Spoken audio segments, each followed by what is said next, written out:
Ryan, what do you think about, first of all, Vladimir Putin's comments that the Russian people and the Ukrainian people share a culture, that they're indeed the same people? Yeah, that was one of the two comments that really caught my attention from the Russian president. He said it before. Look, it's a deeply controversial comment and a divisive one within Ukraine. Some people within, say in eastern Ukraine, for example, the pro-Russian rebels would agree with that.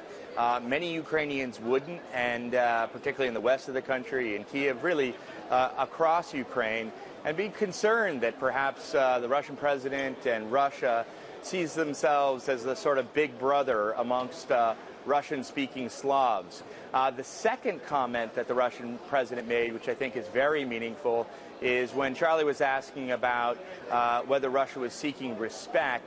Basically, Putin said what we're seeking is a direct conversation with the United States. I think, there are a lot of people out there that say that the reason why the conflict in Ukraine is still going on and this larger standoff between the West and Russia is because there is no dialogue right now between Russia and the United States. You think about like conflict resolution when it comes to Ukraine itself, the Germans and the French have been the brokers. And to be perfectly honest, inside the Kremlin, they don't really take the French and the Germans too seriously. Russians like to think of themselves as a superpower.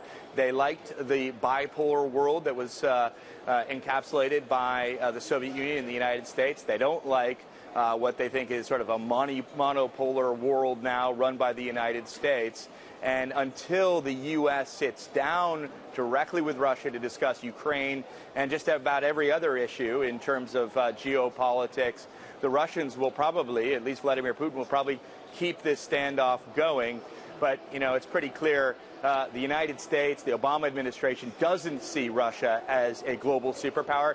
They see Russia as a regional superpower. And so, guess what? The conflict is going to continue.